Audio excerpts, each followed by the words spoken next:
आती हैं, मंदिर आते हैं मैम, ये सामुदायिक केंद्र आते हैं, 2 स्कूल आते हैं, वाटर टैंक आते हैं। अगर ये सब रेलवे में है तो मैम ये सब क्या है? फिर क्या सरकार भी गलती कर रही है? कैसे कैसे पेट काट काट के मकान बनाए हैं? मुसलमानों को ही परेशान करने के लिए हैं और किसी को नहीं। नोटिस जो है वो एक उन्होंने इलेक्ट्रिसिटी बिल के हिसाब से दे दिए। पता चला कि वो उस शख्स का तो जो है 10 साल पहले इंतकाल हो चुका है। ये 50-60 हज़ार नहीं बल्कि ये 1 लाख से ज़्यादा की लोग जनता प्रभावित हो जाएगी, मुतासिर हो जाएंगे लोग। सबको परेशान कर रखा है।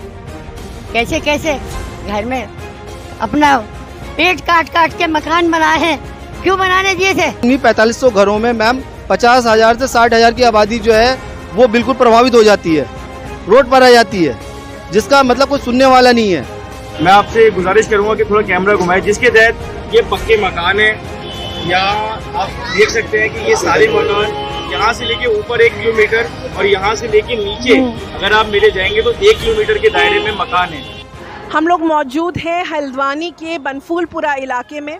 यहाँ पर तकरीबन 5,000 घरों को तोड़ने का, यहाँ पर एक एविक्शन ड्राइव करने का आदेश हाई कोर्ट ने दिया है। ये आदेश 20 दिसंबर को आया था। 10 दिसंबर तक की जो तारीख है, 10 जनवरी की जो तारीख है वो हमारे 50-55 साल की उम्र में आज तक हमारे ऐसा नहीं देखा हमने। लाइट भी था, पानी भी थी। आज ये सब रेलवे की है, ये नगर निगम की जमीन है, रेलवे की नहीं है। रेलवे की हद है, ये है रेलवे की जमीन जो है वो 45 फुट है इधर और 70 फुट उधर है, इससे ज्यादा है नहीं। कहाँ जाएंगे वो? हैं? कैसे कैसे पेट काट काट के मकान बनाए हैं? मुसलमानों को ही परेशान करने के लिए हैं और किसी को नहीं। सबको परेशान कर रखा है। कैसे कैसे घर में अपना पेट काट काट के मकान बनाए हैं, क्यों बनाने दिए थे? मस्जिदें आती हैं, मंदिर आते हैं मैम, ये सामुदायिक केंद्र आते हैं, 2 स्कूल आते हैं, वाटर टैंक आते हैं। अगर ये सब रेलवे में है तो मैम ये सब क्या है? फिर क्या सरकार भी गलती कर रही है मैम? और जिनके पास ये पेपर्स हैं वो कहाँ से लेकर आए? वो किन से लेकर आए? उनको कौन देगा जवाब? और मैम लोअर कोर्ट में जब ये मामला चल रहा है उसमें अगली तारीखें पड़ी हुई हैं, तो मैम हाई कोर्ट डायरेक्ट फैसला दे देता है कि नहीं, आप इनको 1 हफ्ते की नोटिस दीजिए और इनसे खाली करवा लीजिए। जबकि आप साक्ष्य के लिए और एविडेंस रखने का एक टाइम नहीं देते, एक डेट फिक्स नहीं करते। जबकि कोर्ट की प्रोसीडिंग ये कहती है कि उन्हें एक एविडेंस और साक्ष्य को प्रस्तुत करने की एक डेट दी जाती है। अच्छा मैम, जब लोअर कोर्ट में एक चीज़ चल रही है और आप उसे डायरेक्शन देने के बजाय सीधे फैसला दे देते हैं कि आप उनको सिर्फ 1 हफ्ते की नोटिस दीजिए और 4500 घरों को खाली करा दीजिए। जबकि इन्हीं 4500 घरों में मैम 50,000 से 60,000 की आबादी जो है वो बिल्कुल प्रभावित हो जाती है, रोड पर आ जाती है, जिसका मतलब कोई सुनने वाला नहीं है। मैम यहाँ पे स्थिति जो है समय काफ़ी नाजुक है, काफ़ी डिफिकल्ट है, क्योंकि यहाँ पे लोग अपने आशियाने को बचाने में लगे हुए हैं। जो लोगों की पुस्तकों की कमाइयाँ हैं, जिसमें मतलब लोग 100 साल से, 125 साल से, कुछ 80 साल से, कुछ 90 साल से ये लोग यहाँ पे निवास करते हैं। आज उनको अचानक से नोटिस दे दिया जाता है कि 7 दिन के अंदर क्यों आपको खाली कर रहे हैं और आपको जो है क्या कहते हैं यहाँ पर रेलवे की संपत्ति है। तो अचानक से मैं मैम आपके चैनल के माध्यम से यही बताना चाहूँगा कि मैम ये अचानक से कैसे हो सकता है? ये जो मामला रेलवे का चल रहा है ये पहले 2007 में शुरू हुआ। हमारे हाई कोर्ट बार एसोसिएशन के एक मेंबर ने जो यहाँ इलाहाबाद से आए हुए थे, उनका कहना था कि यहाँ से एक ट्रेन काठगोदाम से इलाहाबाद के लिए चले, लेकिन रेलवे ने कहा कि चूँकि ये यहाँ ट्रैक बन नहीं सकता, जगह कम है, इसलिए जो है और जो है ट्रेन चलाई नहीं जा सकती काठगोदाम टू इलाहाबाद। बीच में प्लीज डोंट क्वेश्चन। क्योंकि यहाँ जो हाई कोर्ट बनने के बाद इलाहाबाद से बहुत से जो एडवोकेट्स थे वो यहाँ शिफ्ट हो गए थे, तो ताकि उनको सहूलत रहे। उस वक्त बात आई और ये कहा गया कि 29 एकड़ ज़मीन पर जो है वो रेलवे की जो 29 एकड़ ज़मीन है उस पर इंक्रोचमेंट हुआ है। लिहाजा वो मैटर चला और उसके बाद वो मैटर सबसाइड हो गया।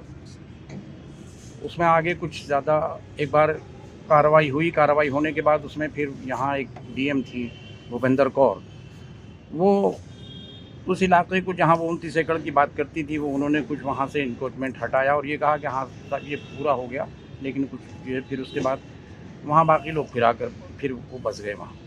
अब पर्सन टू पर्सन नोटिस जो दिए गए हैं वो अजीबोगरीब नोटिस हैं।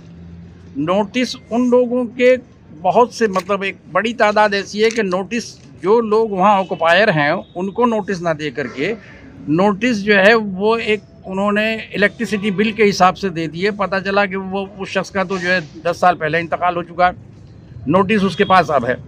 तो उस हिसाब से सब नोटिस जो है वो एक दे दिए गए फॉर्मेलिटी पूरी करने के लिए, और वो फॉर्मेलिटी पूरी की। उसके बाद नतीजा ये हुआ कि वो नोटिस देने के बाद पीपी एक्ट में जो स्टेट ऑफिसर जो यहाँ आइजट नगर में है, जो ये वो चीफ इंजीनियर के स्टेटस के होते हैं, उनके यहाँ शुरू हुई। अब सेक्शन 4 का जहाँ तक सवाल है, सेक्शन 4 में सबसे पहली चीज़ जो सेक्शन 4 पीपी एक्ट का नोटिस होगा उसमें ये है कि ये स्टेट ऑफिसर ये एसरटेन करेगा कि वो ज़मीन स्टेट की ज़मीन है, रेलवे की ज़मीन है, और उसके बाद जब वो सेटिस्फाई हो जाएगा तो सेटिस्फाई होने के बाद तब वो नोटिस देगा। तो ऐसा कोई भी ऑर्डर नहीं है जिसके बारे में ये कहा जा सके कि ये स्टेट की ज़मीन है, रेलवे की ज़मीन है। उनके पास नोटिस ही जो है बुनियादी तौर पर वो इलीगल नोटिस है। अभी हम जो लोग खड़े हैं इंदिरा नगर की, जहाँ से छोटी रोड शुरू होती है, हम वहाँ खड़े हैं, और रेलवे ने जहाँ तक सीमांकन किया है मैं आपको वो एरिया दिखाने की कोशिश करूँगा। देखिए ये सामने जो बिल्डिंगें दिखाई दे रही हैं इसको रेलवे ने अपनी ज़मीन बताया है, और आप इधर देखेंगे सब लोग की पूरी सारी बिल्डिंगें जितनी भी है सारी बिल्डिंगें रेलवे ने अपनी ज़मीन में होना बताया है। जबकि सच्चाई ये है कि ये ज़मीन नजूल की ज़मीन है, नगर निगम और राज्य सरकार का स्वामित्व है इस ज़मीन का। कई सारे 150 लोगों ने सूचना के अधिकार कम से कम मांगे हैं, तो इन्होंने यही लिख करके दिया है कि ये ज़मीन नजूल की ज़मीन है, उत्तराखंड सरकार का स्वामित्व है और नगर निगम इसका संरक्षण करता है। ये तकरीबन 4365 मकानों पर जो जबरन और जुल्मन हम लोगों के घर मकान, मस्जिद, मदरसे, स्कूल, कॉलेज और तमाम सुविधाओं से हमें वंचित करके और हमारे घर बस्ती उजाड़ने की बात कही जा रही है। इसके लिए जहां बहुत सारी कोशिशें चल रही हैं, हाई कोर्ट से हमारे खिलाफ जजमेंट आया है और अब हम लोग सुप्रीम कोर्ट की तैयारी भी कर चुके हैं। जैसे कि आज इतलात मिल रही है कि 5 जनवरी को सुप्रीम कोर्ट में सुनवाई होनी है। देखिए इतने सारे घर, तकरीबन लोग 50-60 हज़ार बता रहे हैं। हम दोनों लोग यहाँ के इमाम हैं और हम दोनों ने यहाँ पर और बहुत सारे साथियों ने मेहनत की है।